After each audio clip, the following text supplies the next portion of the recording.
Salam sejahtera. Berikut ini saya ingin menunjukkan cara bagaimana anda perlu menyediakan fail bahan untuk subjek Bahasa Melayu untuk 2021. Okay, jadi yang pertama anda perlu sediakan fail seperti ini yang ada ring seperti ini, okay, supaya anda boleh gunakannya untuk satu jangka masa yang lebih lama, ya. Okay, kemudian seterusnya pastikan bahagian hadapan fail anda ditulis dengan maklumat seperti berikutlah. Ada nama anda, kelas, dalam kurungan tuliskan tahunnya, subjek Bahasa Melayu, guru subjek, siapa guru subjek, dan juga nama sekolah. Okey, kemudian seterusnya fail ini perlu mengandungi senarai semak latihan Bahasa Melayu, ya, untuk tahun 2021. Kemudian tuliskanlah nama anda dalam kurungan, ya, supaya kalau kertas ini tercicir, jadi boleh diketahui siapakah yang memiliki kertas tersebut.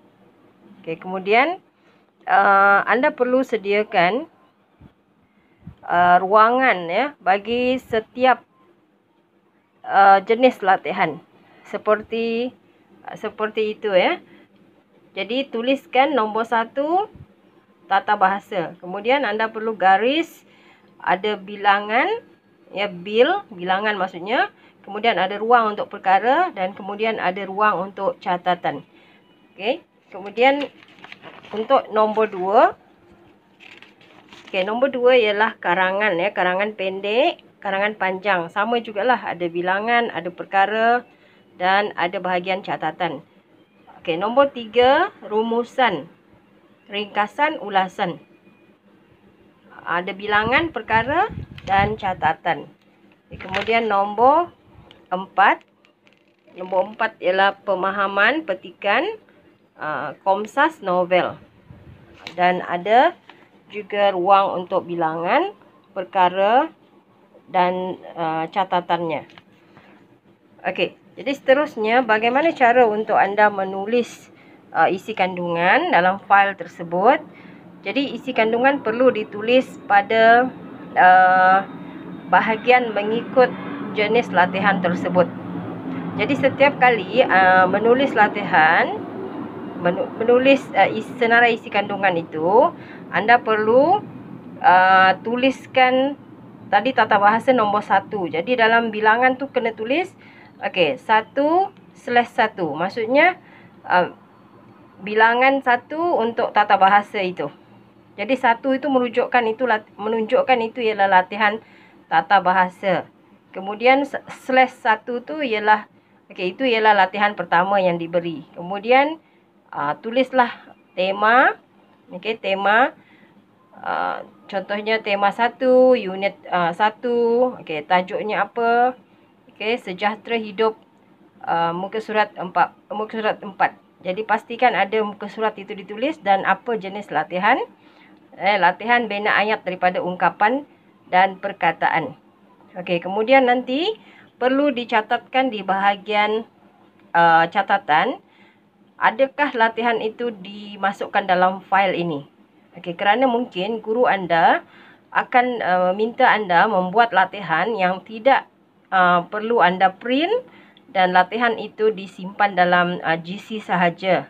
Okey, maksudnya secara digital, atau mungkin anda perlu menjawab soalan kuis yang tidak perlu dimasukkan dalam fail ini. Tetapi walaupun latihan itu tidak dimasukkan dalam fail ini, anda perlu memastikan dalam senarai semak ini latihan itu mesti ada rekodnya.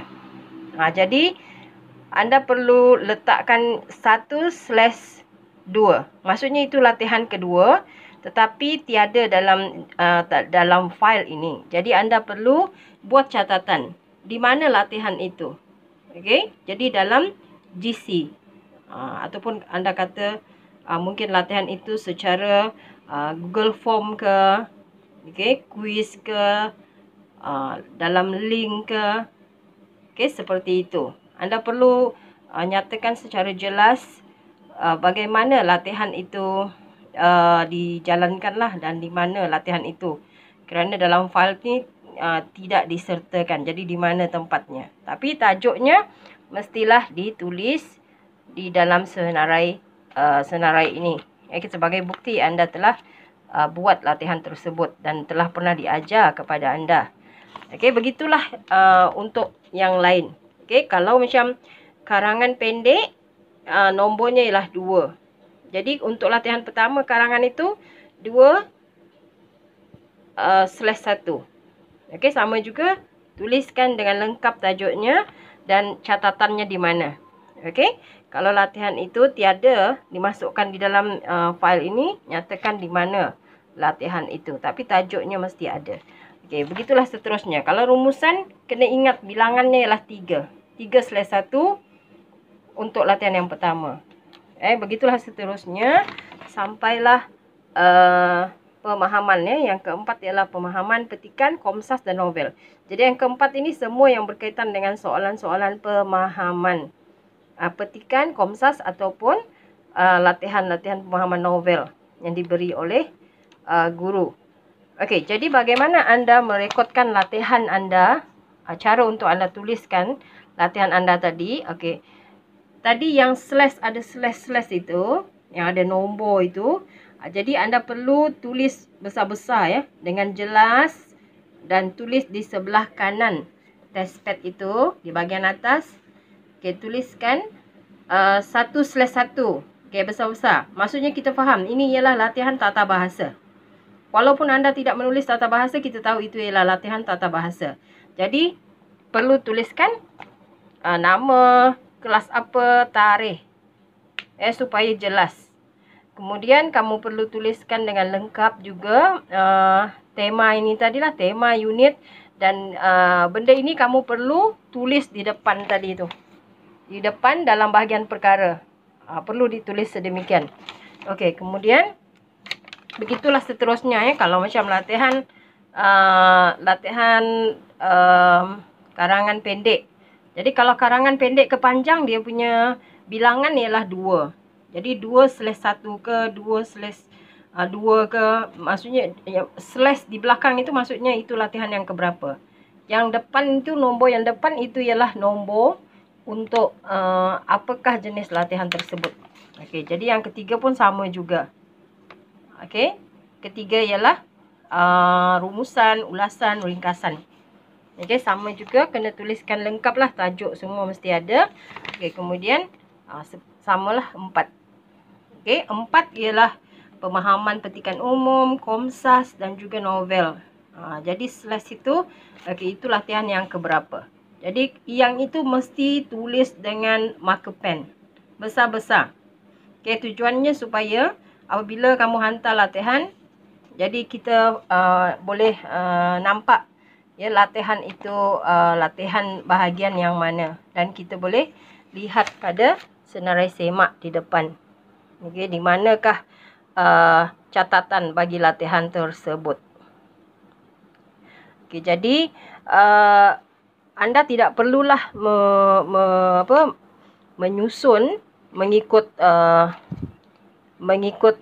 dia punya tempat-tempat yang tertentu. Masukkan saja latihan itu di dalam file ini.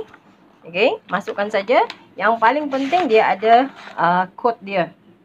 Tuliskan kod latihan itu supaya kita dapat kenal pasti latihan itu latihan apa.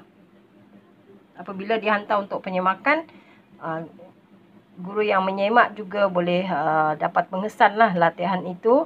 Ada berapa latihan tata bahasa dalam fail, ada berapa latihan latihan rumusan, ulasan, ringkasan. Begitu juga dengan karangan pendek dan juga latihan pemahaman, petikan umum, komsas dan juga novel.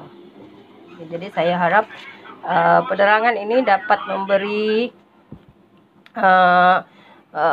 memberi pengetahuan yang jelas bagaimana anda perlu menyusun hasil kerja anda ya, dalam bentuk ataupun dalam sistem file, supaya latihan itu tidak tercicir di mana-mana. Jadi anda perlu sediakan satu saja file untuk semua bahan, tetapi semuanya perlu disusun dengan sistematik, ya, dengan baik, untuk memudahkan anda dan memudahkan guru anda menyemak kerja anda itu. Okey, jadi itu saja untuk tutorial bagaimana cara untuk menyediakan file latihan bahasa Melayu. Sekiranya guru anda meminta anda menyediakan file. Okey, itu saja. Terima kasih.